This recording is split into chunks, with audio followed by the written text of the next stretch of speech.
राष्ट्रपती भवन, दिल्ली. मास्टर प्रसाद नागेश घाडी यास उत्कृष्ट सृजनशीलतेसाठी राष्ट्रीय बालश्री पुरस्कार 2000ने सन्मानित करण्यात येत आहे आणि प्रसादची सविस्तर माहिती देण्यात आली.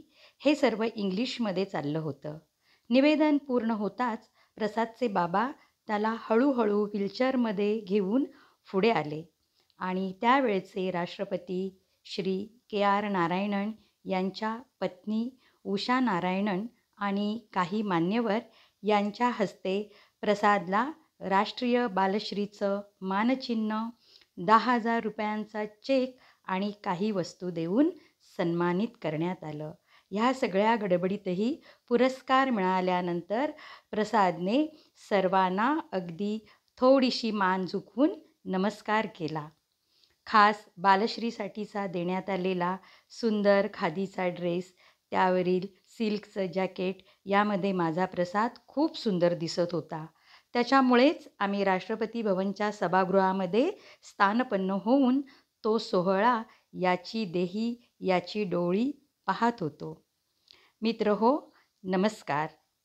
स्वामी प्रसाद प्रेरणा ह्या यूट्यूब चॅनलमध्ये आपले स्वागत आणि परमेश्वर कृपेने आपण सर्वजण आनंदात आहात.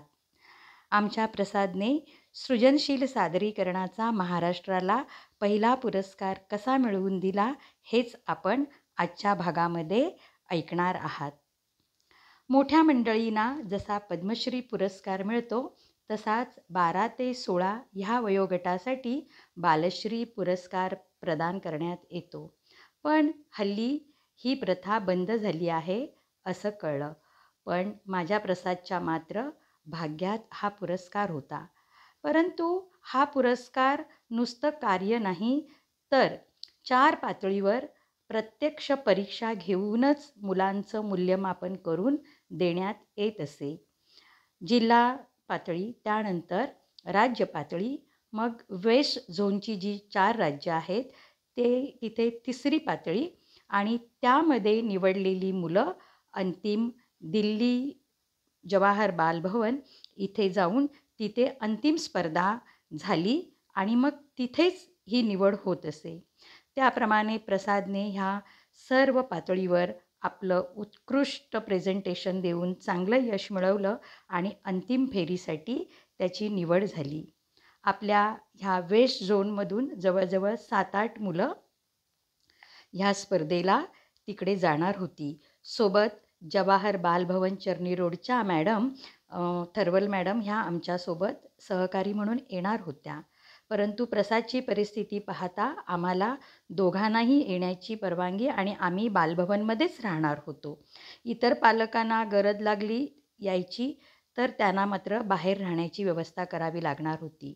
पण सोबत आम्ही प्रसादच्या प्रदीप जोशी सरांनाही घेतलं होतं, कारण लागलीच तर गाण्याची साथ देण्यासाठी हार्मोनियमची.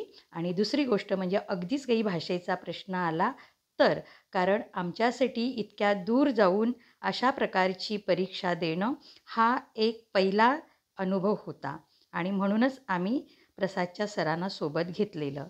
ज्यावेळी आम्ही शेवटची मीटिंग ज्यावेळी ह्या स्पर्धेला जाण्याआधी जवाहर बालभवनमध्ये झाली त्यावेळी संचालिका शीला तिवारी मॅडम आम्हाला म्हणजे प्रसादला असं म्हणाल्या, प्रसाद, ही स्पर्धा सुरू होऊन 4 वर्ष झाली, परंतु क्रिएटिव्ह परफॉर्मन्सचा पुरस्कार आपल्या महाराष्ट्राला अजूनही मिळालेला नाही आहे आणि मला आशा आहे की हा पुरस्कार तू मिळवशीलच. त्यावेळी माझ्या प्रसादने नक्कीच हो म्हटलं आणि त्यांचा आशीर्वाद घेऊन आम्ही दिल्लीला गेलो.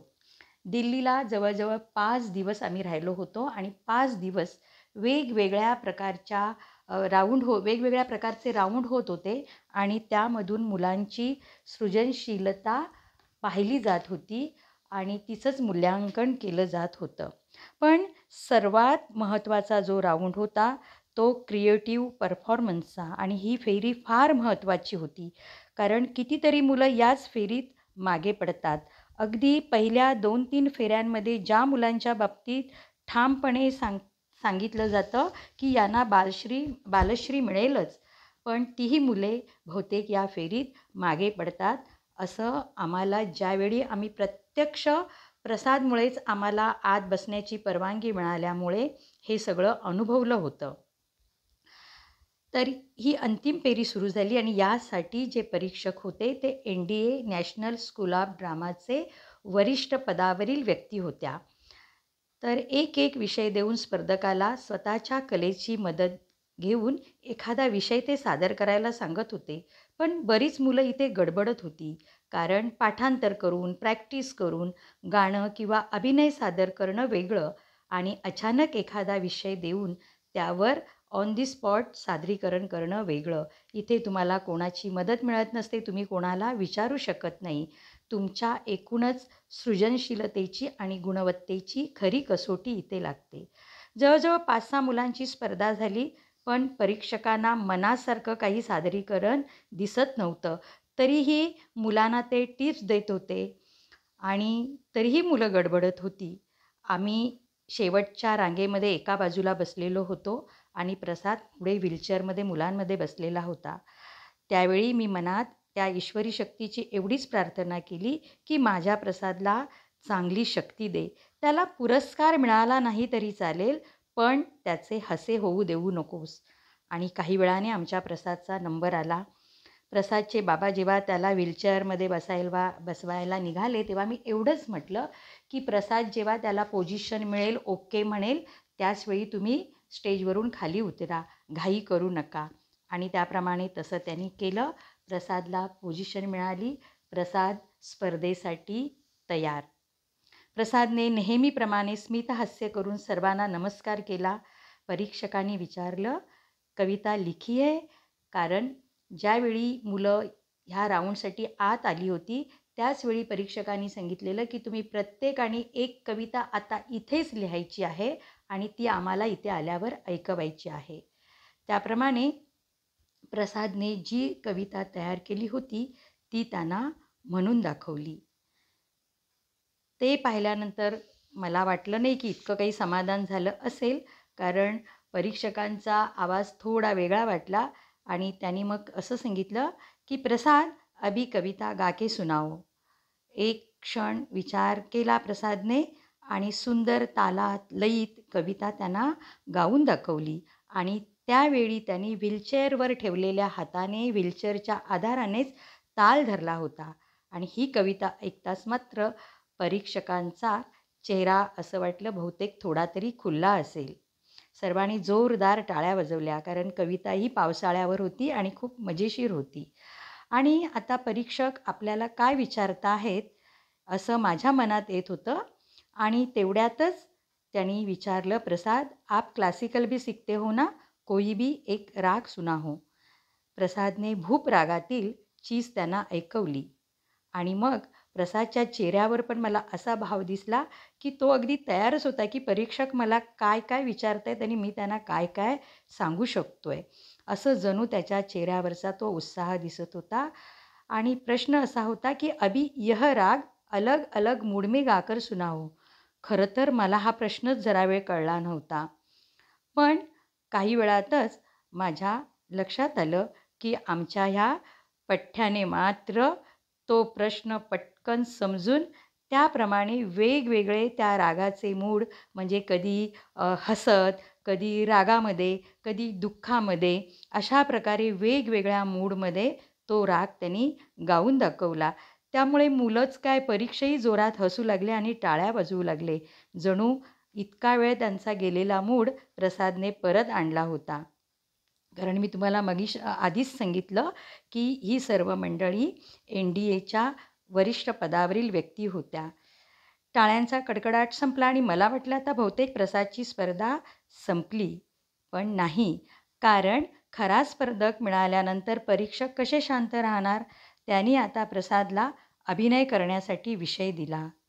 प्रसाद, अगर आप जंगल में अकेले जा रहे हो तब का जो प्रसंग और वातावरण, उसका अनुभव आप अभिनय द्वारा पेश करो.